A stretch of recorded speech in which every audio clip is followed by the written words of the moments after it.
나를 위하여 그 여자를 데려오소서 하니라. 아멘. 잠시 기도하겠습니다. 찬양과 영광 존귀받기 합당하신 아버지 감사합니다. 오늘 이 시간 주님의 종이 이 자리에 서서 주님의 말씀을 아버지 선포합니다. 주님, 이 십자가에 모든 걸 내 자신을 내려놓고 오직 예수 그리스도만 드러나는 이 시간 되게 하여 주시옵소서. 주님 아버지 감사합니다. 찬양합니다. 이 오늘 말씀 살아계시고 지금도 역사하고 계시는 나사렛 예수 그리스도 이름으로 기도드렸습니다. 아멘. 오늘 말씀은 보기에 젖사오니라는 제목으로 한번 지어봤습니다. 우리는 살면서 수없이 많은 선택의 기로 앞에 서 있습니다. 진짜 우리의 삶은 선택의 연속이라고 말할 수 있습니다. 각자의 기준을 가지고 옳고 그름을 판단하고 더 좋은 것을 선택하는 게 바로 우리 사람입니다. 오늘 하루만 생각해도 우리는 수없이 많은 선택을 했을 것입니다. 아침부터 이 옷을 입을까, 저 옷을 입을까, 신발은 또 어떤 것을 신을까, 오늘 하루 열심히 달려서 피곤한데 수요 예배를 갈까 말까, 이렇게 아침부터 지금 이 시간까지 선택의 연속이었을 겁니다. 왜 예배를 드리는 선택을 하셨나요? 어떤 분들은 예배를 드리지 않으면 뭔가 마음에 죄책감이 들어서 나오시는 분도 계실 것이고요. 아니면 내가 직분을 가지고 있는 사람이니 그 직분의 책임감 때문에, 아니면 오랫동안 이렇게 살아왔으니 습관적으로 자연스럽게 교회에 오는 분들도 계실 것입니다. 아니면 정말 하나님께 예배하는 것을 즐거워해서 오는 성도님들도 계실 것입니다. 지금 이 자리에 오신 분들은 모두 다 하나님께 예배하는 것이 즐거워서 온 것임을 믿습니다. 각자 서로 다른 이유를 가지고 있지만 중요한 건 결국 지금 여기에 앉아 있다는 것입니다. 하나님의 말씀이 지금 이 자리에 선포된다는 사실이며 하나님께서 이 예배 자리에 불꽃과 같이 임재하신다는 사실이십니다. 믿으십니까? 그래서 정말 중요한 게 뭐냐? 바로 내가 선택하는 기준이 무엇인지, 그 기준이 제대로 된 기준인지 올바른 기준인지 살피는 것이 아주 중요합니다. 왜냐하면 내 선택의 기준이 올바른 가치에 따라 바로 잡혀있지 않는다면 주변 상황과 환경에 따라 이리 휩쓸리고 저리 휩쓸리게 되고 이 사람 말에 저 사람 말에 마음이 막 바람에 요동치는 바다 물결같이 이리저리 흔들려서 올바른 선택을 할 수 없게 되는 것입니다. 결국 그렇게 되면 올바른 선택을 못하니 당연히 올바른 길로 가지 못하고 계속해서 잘못된 선택을 하게 되어서 점점 나의 삶이 꽈배기처럼 배배 꼬이게 되는 것입니다. 성도님들은 선택을 할 때 어떤 기준으로 판단하고 선택을 하시나요? 나의 경험을 통해서, 아니면 어떤 사람이 이렇더라 저렇더라 이러한 카더라 통신으로, 아니면 텔레비에서 나오는 정보를 통해서, 아니면 서적을 통해서, 아니면 참인지 거신지인지 분별할 수 없는 유튜브를 통해서 과연 어떤 기준으로 판단하고 선택하시나요?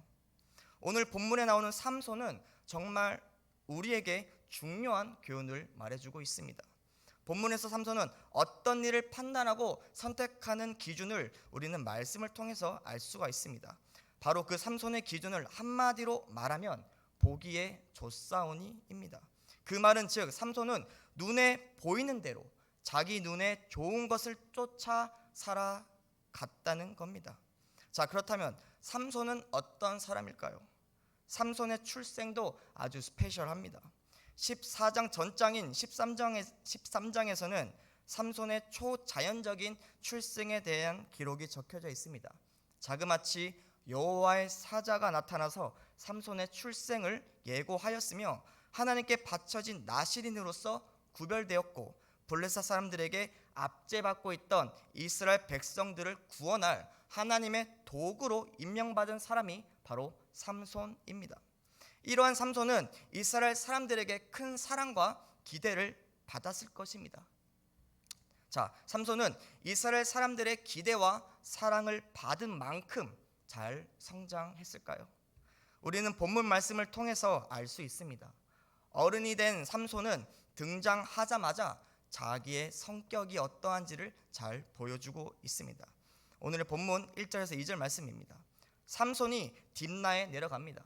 이 딥나라는 곳은 원래 단 지파에 할당된 기업이었으나 단 지파가 아모리 족속에게 쫓겨난 이후 다시 블레셋에게 복속되어서 블레셋이 통치하고 있던 도시였습니다.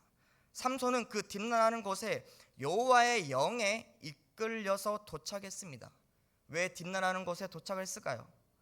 하나님께서 계획하신 그 구원의 일을 진행시키기 위해서 딥나로 보내셨습니다. 하지만 그곳에서 하나님의 계획하신 일들을 해야 했지만 지금 삼손은 한 블레셋 여인을 보고 한눈에 뿅 가버리게 됩니다. 삼손에게는 완전히 my destiny, 막 운명의 그녀였어요. 1절과 2절에서 반복적으로 나오는 단어가 하나 있습니다. 바로 보았다입니다. 보았다라는 표현이 반복되어 쓰여지고 있습니다. 여기서 우리는 삼손의 선택의 기준은 바로 자신의 눈이었다는 것을 성경 말씀을 통해 알 수 있습니다. 자신의 눈에 보이는 대로 눈에 본 것에 따라 삼손은 딥나에서 첫눈에 반한 그 블레셋 여인과 결혼하겠다고 자기 스스로 결정했다는 것입니다. 이러한 말씀을 보면 삼손은 한번 눈에 꽂히면 다른 것은 보이지 않는 아주 단순 무식한 사람이라고 예상할 수 있습니다. 지금 삼손에게는 하나님의 뜻과 계획, 이스라엘의 구원은 어느새 기억 저편으로 날아가 버렸고 생각조차 나지 않았다는 겁니다. 삼손은 오로지 그 블레셋 여인과 결혼하는 것 외에는 아무것도 그의 눈에는 보이지 않았다라는 것이죠. 원래 중요한 말을 하게 되면 그 빌드업이라고 해서 아주 차근차근 쌓아서 이야기를 해야 하는데 삼손은 정말 밑도 끝도 없이 바로 부모님께 이렇게 이야기해버립니다. 엄마, 아빠, 나 딥나에서 나의 운명의 단짝, 나의 허니를 만났어. 나 그 여자랑 결혼할 거야. 이렇게 부모님께 통보를 합니다. 통보를. 삼손에게서 이러한 소리를 들은 부모님은 어떤 말을 했을까요? 보통의 부모님 같았으면 바로 등짝 스매싱이 날라오는 상황이었지만 삼손의 부모님은 차분했습니다. 아무래도 삼손이 이렇게 행동했던 적이 한두 번이 아니었다는 거죠. 삼손아, 네 형제들의 딸들 중에나 이스라엘 백성 중에 여자가 없냐? 너는 어찌하여 할례 받지 아니한 블레셋 사람을 아내로 삼으려고 하니? 삼손의 부모님은 삼손은 하나님께 헌신해야 할 나신으로서 성결한 삶을 살아야 했기에 할례 받지 아니한 블레셋 사람과 결혼하는 것을 반대했습니다. 이스라엘 백성들에게 있어서 할례는 하나님과 맺은 언약의 상징입니다. 하나님의 백성이라는 표시예요. 그리고 하나님의 주권에 대한 복종의 표시이기도 합니다. 이 블레셋 사람들은 하나님을 믿지 않은 사람이며 하나님을 알지 못하는 사람이고 하나님과 언약도 맺은 적이 없는 사람이라는 것입니다. 출애굽기와 신명기를 보면 하나님께서 말씀하셨습니다. 통혼하지 말라고. 다른 이방 민족과 결혼하지 말라고요. 왜 결혼하지 말라고 했냐면 섞인다는 거예요. 이스라엘은 하나님께 선택받았고 하나님만을 섬기는 민족인데 다른 민족과 결혼하면 자꾸 그 민족의 우상들을 섬기니까 하나님께 죄 짓지 말게 이방 민족과 결혼하지 말라고 명령하셨습니다. 자신이 원하는 그녀와 결혼을 부모님이 반대를 하자 삼손은 점점 미쳐 날뛰기 시작합니다. 아니, 엄마 아빠, 내가 다른 거 원했어요? 내가 집을 사달래요? 내가 차를 사달래요? 다 필요 없으니까 난 정말 나의 운명, 나의 그 허니만, 그녀만 있으면 되니까 엄마 아빠는 나를 위해서 블레셋 여인을 내 아내로 허락만 해주세요. 해달라고요. 해주세요도 아니었어요. 해달라고요. 진짜 어이가 없는 상황이죠. 지금 삼손이 말하는 문장의 주어가 뭐라고 적혀져 있나요? 바로 내가라고 적혀져 있습니다. 이 내가는 히브리어로 베나이라는 단어인데요, 이 단어의 뜻은 나의 눈 안에라는 의미입니다. 즉 삼손에게는 판단의 기준이 하나님께서 이스라엘 백성에게 준 율법과 하나님의 말씀이 아니라 온전히 자신의 눈에 보기 좋은 대로, 좋을 대로 하는 것이 판단의 기준이라는 것을 말하고 있습니다. 삼손의 인생의 좌우명은 안 되면 되게 하라, 한계는 스스로 정하는 것이다, 이러한 좌우명이 아니라 내 눈에 들고 내 눈에 보기 좋은 것과 좋은 것을 취하자, 이게 삼손의 좌우명이었다는 거예요. 이 말은 사사기의 핵심이 되는 성경 구절 사사기 21장 25절 말씀, 사람이 각각 자기의 소견에 옳은 대로 행하였더라. 이 사사시대의 죄의 근원이었던 자기의 소견대로 옳은 대로 행동하는 삼손의 모습을 보여주고 있습니다. 이러한 삼손의 모습은 동시에 타락한 이스라엘의 모습도 함께 보여주고 있어요. 이스라엘도 똑같이 자기 눈에 좋게 보이고 좋아 보이는 것을 쫓아서 판단하고 결정하고 선택하고 행동합니다. 하나님의 말씀과 하나님께서 행하신 모든 기적과 이적들은 잊어버린 채요. 현재 그들의 선택의 기준은 바로 자기 자신이 돼버렸죠. 내가 내 인생의 주인이라고 생각할 때 그때 하나님을 잊어버립니다. 100이면 100 다 그럽니다. 그때부터 교만하기 시작하고 고개가 빳빳해서 하나님을 찾지도 않고 모든 일은 자기의 능력과 힘으로 할 수 있다고 착각하게 되는 것입니다. 이러한 착각의 늪 속에 빠지지 말고 혹시나 빠졌더라면 속히 그 착각의 늪에서 빠져나오는 우리 성도님들 되시길 기도하겠습니다. 자, 삼손을 보세요. 딥나에서 본 블레셋 여자가 자기 눈에 좋다고 그녀와 결혼하길 원합니다. 그녀가 어떠한 여자인지, 어떻게 살아왔는지, 어떤 성격인지도 그녀에 대해서 아무것도 모른 채 아름다운 외적인 부분만 보고 결혼을 한다고 하는 거예요. 누가 이렇게 결혼을 하나요? 이러한 삼손의 행동의 문제는 무엇일까요? 바로 자기 눈에 좋을 대로, 자기 눈에 좋은 대로 생각하고 선택하고 행동했다는 것입니다. 이것이 바로 삼손의 문제이자 올무가 되어 버리죠. 그렇다면 왜 자기 눈에 좋은 대로 좋을 대로 생각하고 행동하는 것이 문제가 될까요? 세 가지로 정리해 드리겠습니다. 첫 번째는 내 눈에 좋은 것이 하나님의 말씀과 맞지 않을 수 있습니다. 이방 민족이었던 이스라엘 백성을 압제했던 블레셋 사람과 결혼한다는 것은 하나님의 말씀에 정면 도전하는 행동입니다. 분명히 하나님께서 앞서서 명령하셨습니다. 이방 민족과 결혼하지 말라고요. 이러한 명령은 다른 민족을 차별하려고 하는 것이 아니라 이스라엘 백성들의 그 선민 사상의 혈통을 지키려고 명령하신 것도 아니었습니다. 바로 이방 사람들이 섬기는 거짓 신들, 즉 인간들이 만든 우상으로부터 이스라엘을 보호하기 위한 하나님의 명령이었습니다. 성도 여러분, 내 눈에는 아무리 좋게 보이고 좋다 하더라도 하나님의 말씀에서 아니라고 하시는 것은 어떠한 상황과 환경에 있을지라도 아니라는 겁니다. 아니라는 거예요.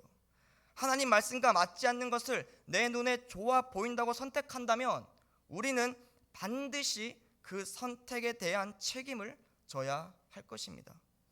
삶의 선택의 기준이 내 눈에 좋아 보이는 것이 아니라 바로 하나님의 말씀이 성도님들의 삶의 선택의 기준이 되시길 간절히 바라겠습니다. 두 번째는 내 눈에 좋은 것이 하나님의 뜻과 맞지 않을 수 있다는 것입니다. 삼손이 딥나에 내려간 이유는 여호와의 영에 이끌려서입니다. 인간의 욕심으로 딥나로 간 것이 아니라 자기 아내를 찾으러 간 것이 아니라 하나님의 그 권능에 이끌려서 사로잡혀서 하나님의 그 놀라우신 구원의 계획을 이루기 위해서 딥나라는 곳으로 내려갔다는 사실입니다. 삼손은 하나님께서 삼손을 블레셋의 압제로부터 구원하기 위한 도구로 삼손을 선택하셨으니 그 사명에 맞게 살아가야 했지만 삼손은 지금 이러한 생각은 1도 하지 않았다는 겁니다. 전혀 하나님의 뜻과 계획에 맞지 않게 그냥 딥나에 사는 블레셋 여인에게 마음을 빼앗겨 버리고 자기 눈에 좋은 것을 쫓다가 자기의 존재 이유와 하나님의 사명을 완전히 잊어버리는 삼손의 모습을 우리는 볼 수 있다는 겁니다. 양떼를 지키던 목자라는 사람이 양떼를 지키지 않고 지나가는 어여쁜 여인을 바라보다가 양떼들이 낭떠러지로 향하는 것을 보았고 결국 떨어져 죽었습니다. 그래서 양의 주인이 왜 나의 양떼들이 다 사라졌냐? 라고 물어보는데 목자가 양떼를 잘 지켜보고 있었는데 지나가는 여인이 너무나도 이뻐 보여서 양떼들이 절벽으로 가는 것을 보지 못했습니다. 이렇게 말한다면 뭐라고 대답할 수 있겠습니까? 그리고 민중의 지팡이인 경찰이 밤마다 비어있는 집에 몰래 가서 도둑질한다면요, 잡혀서 이렇게 말합니다. 그 반짝반짝 빛나는 것이 너무나도 내 눈에 이뻐 보이고 좋아 보여서 훔쳤습니다. 이렇게 말한다면요, 눈에 보이는 것을 쫓는 것이 아니라 내 눈에 좋은 것만을 위한 것이 아니라 하나님이 나를 부르신 목적과 사명을 생각하고 그것에 합당한 일을 하고 하나님의 말씀에 따라 하나님의 뜻에 따라 결정하고 행동하는 검단 우리교회 성도님들이 되시길 바랍니다. 그 하나님의 계획과 뜻을 알 수 있는 유일한 방법은요, 기도와 하나님의 말씀밖에 없다는 사실입니다. 하나님이 누구인지도 모르고 하나님이 어떠한 분이신지도 모르는데 어떻게 마음을 알겠습니까? 어떻게 하나님의 뜻을 알겠나요?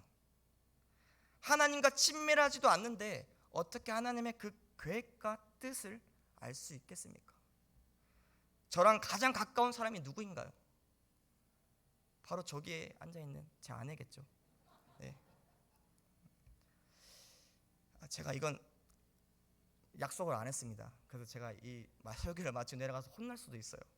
네. 제가 아내랑 어저께 한바탕 했습니다. 네.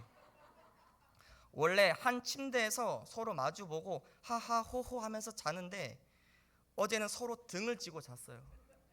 네. 싸움의 원인은 정말 사소한 거였습니다. 저는 불필요한 건 다 버리는 성격이에요. 네. 하지만 아내는 반대 성격이. 어제 핫도그 2개와 만두 몇 개를 쪄서 먹었는데 남았어요. 핫도그 1개, 만두 1개가 남았습니다. 저는 설거지를 하면서 그 핫도그와 만두를 자연스럽게 음식물 쓰레기통에 넣어버렸어요. 와, 그러자마자 아내가 옆에서 엄청 뭐라고 하는 거예요. 왜 먹을 수 있는 걸 버려? 이러면서 이제 어디까지 갔냐면 저 아프리카에서 먹을 게 없어서 죽어가는 사람들이 얼마나 많은데 먹을 거 귀한 줄 몰라. 제가 뭐 잘못했나요? 그렇다면 예, 진심을 다해서 미안합니다. 네. 저는 어저께 그래서 너무 마음이 아파가지고 나이 뭐 그렇게 많이도 먹지 않았고 적게도 먹지 않고 나이 32살 먹고 핫도그 하나 그 만두 하나 때문에 막 뭐라고 소리를 들으니까 정말 어이가 없고 저도 막 서운한 거예요. 그래서 어제 한 침대에서 서로 등을 쥐고 잤습니다. 네. 생각해 보세요. 이렇게 맨날 같이 붙어 다니는 내 옆에 있는 아내의 생각과 뜻도 잘 분별하지 못하고 잘 판단하지 못하고 잘 알지도 못하는데 어떻게 기도하지 않고 어떻게 하나님의 감동과 영으로 쓰여진 그 성경을 읽지 않고 어떻게 하나님의 마음과 하나님의 계획과 뜻을 알 수 있겠냐 말입니다. 그것을 알려고 하는 게 교만 아닐까요? 히브리서 4장 12절에서 13절 말씀입니다. 하나님의 말씀은 살아있고 활력이 있어 좌우의 어떤 날성검보다 예리하여 나의 혼과 영과 및 관절과 고슬로 찔러 쪼개기까지 하며 또 마음과 생각과 뜻을 판단하나니 지으신 것이 하나도 그 앞에 나타나지 않음이었고 우리의 결산을 받으실 이의 눈앞에 만물이 벌거벗은 것 같이 드러나느니라. 말씀을 읽을 때 알 수 있다는 겁니다. 지금 내가 선택한 결정이 내 만족과 유익을 위해서 내 눈에 보기 좋은 대로, 좋을 대로 선택한 것인지, 아니면 하나님의 뜻과 말씀으로 선택한 것인지 알 수 있다는 거예요. 성도 여러분, 말씀이 살아있고 활력이 있어 우리의 마음과 생각과 뜻을 판단하시는 거 믿으시나요? 아멘이십니까? 그렇다면 다시 하나님의 말씀 앞으로 내 신을 벗고 겸손하게 나아가 하나님께서 나를 향한 온전한 뜻과 사명이 무엇인지 분별하고 깨닫는 지혜가 있길 기도하겠습니다. 세 번째는 내 눈에 좋은 것이 하나님의 생각과 맞지 않을 수 있다라는 것입니다. 사람은 누구나 실수를 하고 잘못된 결정을 할 수 있습니다. 왜? 사람이니까요.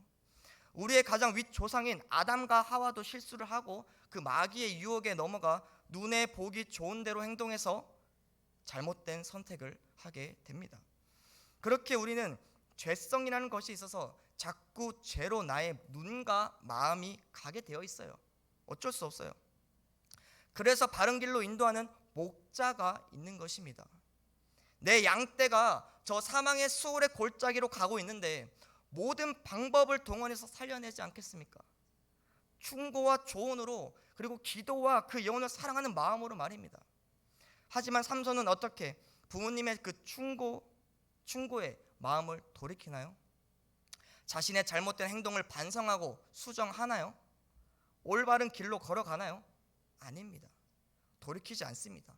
수정하지 않습니다. 자신의 눈에 좋을 대로 좋은 것을 결정하고 굽히지 않습니다. 끝까지 고집부립니다. 부모의 충고와 조언도 삼손의 귀에는 들리지 않았다는 것입니다. 내가 그 여자를 좋아하오니 나를 위하여 그 여자를 데려오소서. 아주 그냥 막무가내입니다. 내 눈에 좋사오니 내 뜻대로 해주세요. 내 눈에 그녀가 너무나도 보기 좋으니 그 여자와 결혼하게 해주세요. 이렇게 말이죠. 하지만 아이러니하게도 이 부분에서도 우리는 하나님의 은혜를 발견할 수 있습니다. 삼손이 자기 눈에 좋은 대로 좋을 대로 행동하고 하나님의 말씀과 사명과는 관계없이 상관없이 살아갔지만 그럼에도 불구하고 하나님은 삼손을 버리지 아니하시고 블레셋에 압제받고 있던 이스라엘을 구원하는 도구로 사용하셨다는 사실입니다. 이것이 바로 하나님의 은혜라는 것입니다. 우리도 똑같습니다. 우리가 말씀의 기준을 벗어나고 자꾸 넘어지고 내 눈에 좋은 것을 쫓아 행동하고 판단하고 생각할 때가 너무나도 많지만 하나님은 그 모든 일들을 통해서 하나님께서 계획하신 그 선하신 하나님의 뜻을 하나하나 오차 없이 실수 없이 이루어 가신다는 사실입니다. 나의 실수와 나의 연약함이 하나님의 그 크신 계획을 이루는데 전혀 문제와 방해가 되지 않는다는 사실이죠. 하나님은 우리를 기다리십니다. 다시 돌아오시길 원해요. 내 아들 딸들아, 너의 과거의 삶은 네 눈에 보기 좋은 대로 좋을 대로 살았지만 그럼에도 불구하고 나는 너를 사랑하단다. 나는 너를 종되었던 애굽 땅에서 건져낸 여호와 하나님이라. 홍해를 가른 여호와 하나님이라.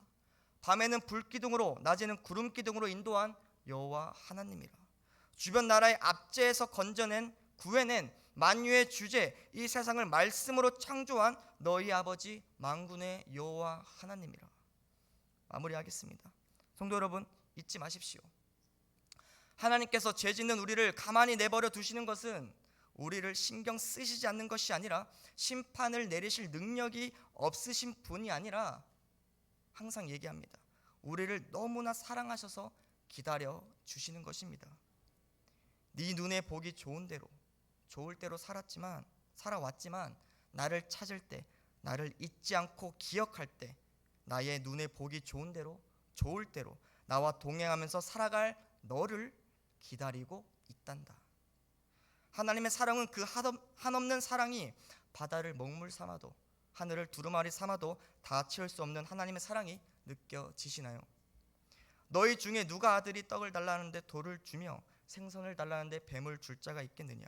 너희가 악한 자라도 좋은 것으로 자식에게 줄 줄 알거든 하물며 하늘에 계신 너희 아버지께서 구하는 자에게 좋은 것을 주시지 않겠느냐? 구하십시오. 나의 눈에 좋은 대로가 아니라 하나님께서 원하시고 하나님의 눈에 보기 좋은 대로, 좋을 대로 한 걸음 한 걸음 걸어갈 수 있는 지혜와 믿음과 능력 달라고 구하십시오. 주십니다. 도대체 언제까지 내 눈에 좋은 대로, 좋을 대로 사실 건가요? 언제 오실지 모릅니다. 언제 내가 어떻게 될지도 몰라요. 지혜롭게 잘 준비하시길 바랍니다. 기도하셔서 하나님의 의로우시고 전지전능하신 그 오른손을 경험하십시오. 세상은 우리의 눈을 한없이 자극시킵니다. 그래서 더 찬란하게, 더 반짝거리며 더 이쁘게 해서 더 자극적인 것으로 우리의 시선을 혼잡하게 만들고 나의 시선이 주님께 향하지 못하도록 수단과 방법을 가리지 않고 방해를 합니다. 점점 더욱 자극적인 것으로 우리의 눈과 마음을 유혹하고 있다는 겁니다. 이렇게 내 눈을 자극시키고 유혹하는 세상에서 올바른 방향으로 나아갈 유일한 기준은 바로 말씀밖에 없습니다. 말씀에서 멀어지면 참된 진리와 참된 자유와 참된 생명에서 멀어지게 되는 것입니다.